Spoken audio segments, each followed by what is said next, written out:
ദീർഘമായ വർത്തമാനത്തിലേക്കൊന്നും കിടക്കുന്നില്ല. ഇന്ന് രാജ്യമെമ്പാടും മഹാനായ പണ്ഡിറ്റ് ജവഹർലാൽ നെഹ്റുവിൻ്റെ 135-ാം ജന്മദിനം ആഘോഷപൂർവ്വം കൊണ്ടാടുകയാണ്. ഞാനിന്നത് മൂന്നാമത്തെ അദ്ദേഹവുമായി ബന്ധപ്പെട്ട അനുസ്മരണ പൊതുവേദികളിൽ മൂന്നാമത്തെ വേദിയിലാണ് ഞാൻ പങ്കെടുക്കുന്നത്. കോൺഗ്രസ് പ്രസ്ഥാനത്തിൻ്റെ അല്ലെങ്കിൽ കോൺഗ്രസ് പ്രവർത്തകരായി രാജ്യത്ത് നിൽക്കുന്ന വിവിധ രാഷ്ട്രീയ പ്രസ്ഥാനങ്ങൾ മാത്രമല്ല, ഗവൺമെൻറ്റുകൾ, സംസ്ഥാന ഗവൺമെൻറ്റുകൾ, പ്രാദേശിക ഗവൺമെൻറ്റുകളെല്ലാം പല വിധത്തിൽ അദ്ദേഹത്തിൻ്റെ ജന്മദിനം ആഘോഷങ്ങളിൽ പങ്കെടുക്കുന്നുണ്ട്. എന്നാൽ ആ ആഘോഷ പരിപാടിയിൽ ശ്രദ്ധേയമായിട്ടുള്ള ഒന്നാണ് നെഹ്റുവിയൻ കാഴ്ചപ്പാടിൻ്റെ പ്രസക്തി എന്ന വിഷയത്തെക്കുറിച്ചുള്ള ഒരു സെമിനാർ, ഒരു ചർച്ച എന്നുള്ളത്. ഒരുപക്ഷെ രാഷ്ട്രപിതാവിൻ്റെ ജന്മദിനവും രക്തസാക്ഷി ദിനവും കഴിഞ്ഞാൽ ഇത്രയധികം രാജ്യം പ്രാധാന്യത്തോടെ കാണുന്ന ഒരു ജന്മദിനം മറ്റാരുടേക്കാൾ പണ്ഡിറ്റ്ജിയുടെ ആയിരിക്കുമെന്ന് നമ്മൾ സംശയം പറയാൻ കഴിയും. അദ്ദേഹത്തിൻ്റെ സ്മരണകൾക്ക് മുൻപുണ്ടായിരുന്നതിനേക്കാൾ വ്യത്യസ്തമായിട്ടുള്ള ഒരു പ്രാധാന്യവും പ്രസക്തിയും എന്നുണ്ട്. കാരണം അദ്ദേഹത്തിൻ്റെ ആശയങ്ങൾ, അദ്ദേഹത്തിൻ്റെ പ്രവർത്തന പരിപാടികൾ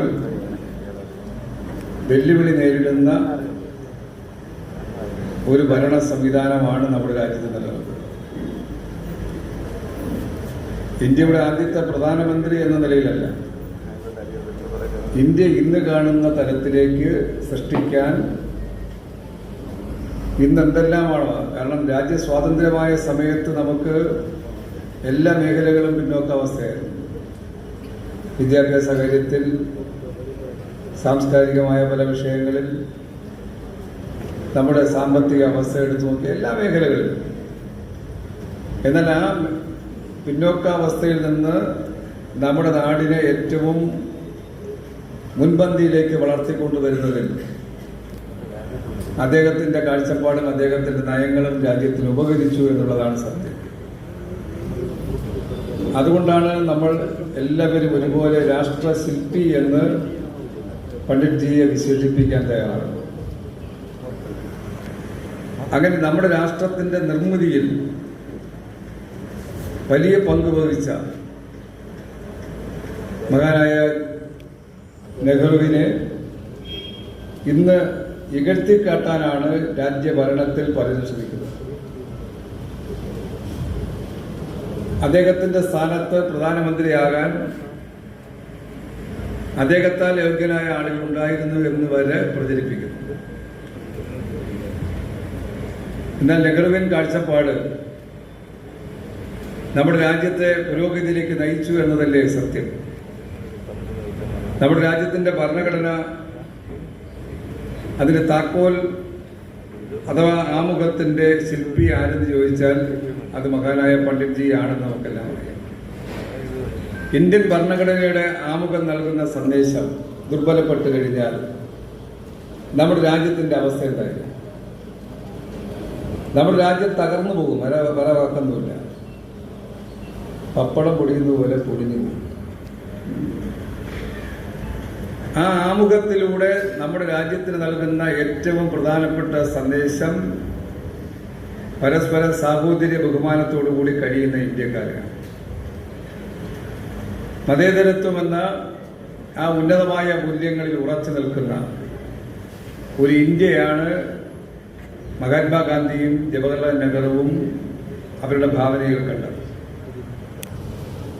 അതിനനുസൃതമായിട്ടുള്ള ഒരു ജനാധിപത്യ സംവിധാനം രാജ്യത്തെ വളർത്തിയെടുക്കാൻ, രാജ്യത്തെ തയ്യാറാക്കിയെടുക്കാൻ, ആ ജനാധിപത്യ പ്രക്രിയ കൂടുതൽ ശക്തമാക്കാൻ കഴിയുന്ന തരത്തിലുള്ള ഭരണഘടന ഉറപ്പാണ് നമ്മുടെ രാജ്യത്ത് ഉണ്ടായിട്ടുള്ളത്.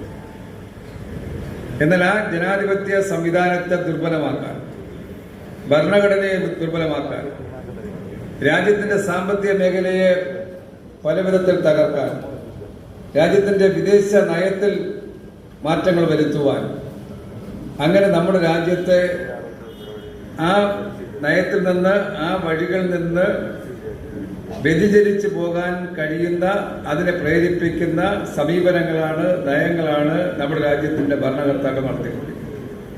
അതുകൊണ്ടാണ് ഞാൻ പറഞ്ഞത്, അദ്ദേഹത്തിന്റെ ദർശനങ്ങളും സമീപനങ്ങളുമെല്ലാം വെല്ലുവിളി നേരിടുന്ന ഒരു കാലഘട്ടമാണ്. ഈ കാലഘട്ടത്തിലാണ് നെഹ്റുവിന് ആശയങ്ങൾ, സമീപനങ്ങൾ പുതിയ തലമുറയെയും രാജ്യത്തെയും കൂടുതൽ പഠിപ്പിക്കേണ്ടത്. ഞാൻ ദീർഘമായ കാര്യങ്ങളിലേക്കൊന്നും കിടക്കുന്നില്ല. ഒരു കാര്യം പറയാം, നമ്മുടെ രാജ്യത്തിന്റെ സമ്പത്ത് ഇന്ത്യയിലെ മുഴുവൻ ആളുകൾക്കും അവകാശപ്പെട്ടതായിരുന്നു. നമ്മുടെ രാജ്യത്തെ ജനങ്ങൾക്ക് പൂർണ്ണമായും അവകാശപ്പെട്ട സമ്പത്താണ് നമ്മുടെ രാജ്യത്തിന്റെ സമ്പത്ത് എന്ന വീക്ഷണമായിരുന്നു, ആ നയമായിരുന്നു നെഹ്റുവിന്റെ കാലത്ത് കാണാൻ കഴിയുന്നത്. രാജ്യം സ്വാതന്ത്ര്യമായി 78 വർഷം പിന്നിടുമ്പോൾ നമ്മുടെ രാജ്യത്തിന്റെ സമ്പത്ത് ഒരു പിടി ആളുകളിലേക്ക് കേന്ദ്രീകരിക്കുന്ന ഒരു നയമല്ലേ രാജ്യം ഭരിക്കുന്ന ഗവൺമെന്റ് സ്വീകരിക്കുന്നത്? മഹാഭൂരിപക്ഷം ആളുകളും അവരുടെ കൈകളിൽ സമ്പത്ത് ഇല്ലാത്ത സ്ഥിതിയിലേക്ക് നീങ്ങുകയാണ്. ഏറ്റവും അവസാനത്തെ കണക്കനുസരിച്ച് ഏകദേശം 35 കോടിയോളം ഇന്ത്യക്കാരൻ അതിദരിദ്ര കുടുംബങ്ങളാണെന്നാണ് ഔദ്യോഗികമായി പറയുന്നത്. ഈ അടുത്ത ദിവസവും പത്രങ്ങളിൽ വാർത്ത വന്നു. രാജ്യത്ത് ലോകരാഷ്ട്രങ്ങളിൽ 125 രാജ്യങ്ങളിൽ നമ്മുടെ രാജ്യം പട്ടിണിക്കാരുടെ കാര്യത്തിൽ 106 സ്ഥാനത്താണ്. എന്നാലോ രാജ്യത്തെ സമ്പന്നരായിട്ടുള്ള കോടീശ്വരന്മാർ ശതകോടീശ്വരന്മാരായി മാറുന്നു. എവിടെ നിന്നാണ് അവർക്ക് ശതകോടീശ്വരനായി മാറാൻ കഴിയുന്നത്? രാജ്യത്തിന്റെ പല വിധത്തിലുള്ള നമ്മുടെ സ്വത്തുക്കൾ, ഖനികൾ മുതൽ പൊതുമേഖലാ സ്ഥാപനങ്ങൾ അടക്കം ഇന്ത്യൻ ജനതയുടെ സ്വത്തുക്കളായിട്ടുള്ള സമ്പത്ത് അത്തരം ആളുകൾക്ക് കൈവശപ്പെടുത്താൻ കഴിയുന്ന തരത്തിലുള്ള നയം നമ്മുടെ രാജ്യം നടപ്പാക്കുകയാണ്. അതാണോ നെഹ്റുവിന്റെ കാലത്ത്? അങ്ങനെയല്ലല്ലോ. നെഹ്റുവിന്റെ കാലത്ത് പൊതുമേഖലയെ സംരക്ഷിക്കുന്ന, പൊതു സ്വത്തുക്കളെ സംരക്ഷിക്കുന്ന ആ നിലപാടിൽ ഉറച്ചു നിന്ന ഒരു ഗവൺമെന്റാണ്. ഇടതുപക്ഷം എന്നൊക്കെ നമുക്ക് പറയുമെങ്കിലും മഹാഭൂരിപക്ഷം വരുന്ന ജനതയുടെ മനസ്സ് അറിഞ്ഞുള്ള നയങ്ങൾ സ്വീകരിച്ച ഒരു ഭരണാധികാരിയായിരുന്നു. അതെല്ലാ കാര്യങ്ങളിലും കാണാൻ കഴിയും. അതുകൊണ്ട് അത്തരം നയങ്ങൾ വെല്ലുവിളികൾ നേരിടുന്ന ഒരു കാലഘട്ടത്തിൽ നെഹ്റുവിൻ ആശയങ്ങൾ, നെഹ്റുവിൻ കാഴ്ചപ്പാടുകൾ കൂടുതൽ കൂടുതൽ ശക്തമായി ജനങ്ങളിലേക്ക് എത്തിച്ചുകൊണ്ട് ജനങ്ങളെ കൂടുതൽ ആ നിലയിൽ ചിന്തിപ്പിക്കാൻ പ്രേരിപ്പിക്കുന്ന പ്രവർത്തനങ്ങൾ നടത്തേണ്ടുന്ന ഒരു അനിവാര്യതയാണ് ഈ സിമ്പോസിയവും കാണുന്നത്. ഈ സെമിനാർ സിമ്പോസിയവും ആ ദിശയിലാണ് കാണുന്നത്. ഇന്ന് രാജ്യം പോകുന്ന വഴികളിലൂടെ പോയാൽ നമ്മുടെ രാജ്യത്തിന്റെ തകർച്ചയിലേക്ക് മാത്രമേ എത്താൻ കഴിയൂ. അതുകൊണ്ട് അത്തരം ചിന്ത പകരാൻ NCP എടുക്കുന്ന ഒരു മുൻകൈ പ്രവർത്തനത്തെ വളരെ സന്തോഷത്തോടുകൂടി ആത്മാർത്ഥമായി അതിനെല്ലാ പിന്തുണയും ആശംസയും നേടാൻ ഈ അവസരം ഞാൻ വിനിയോഗിക്കുകയാണ്.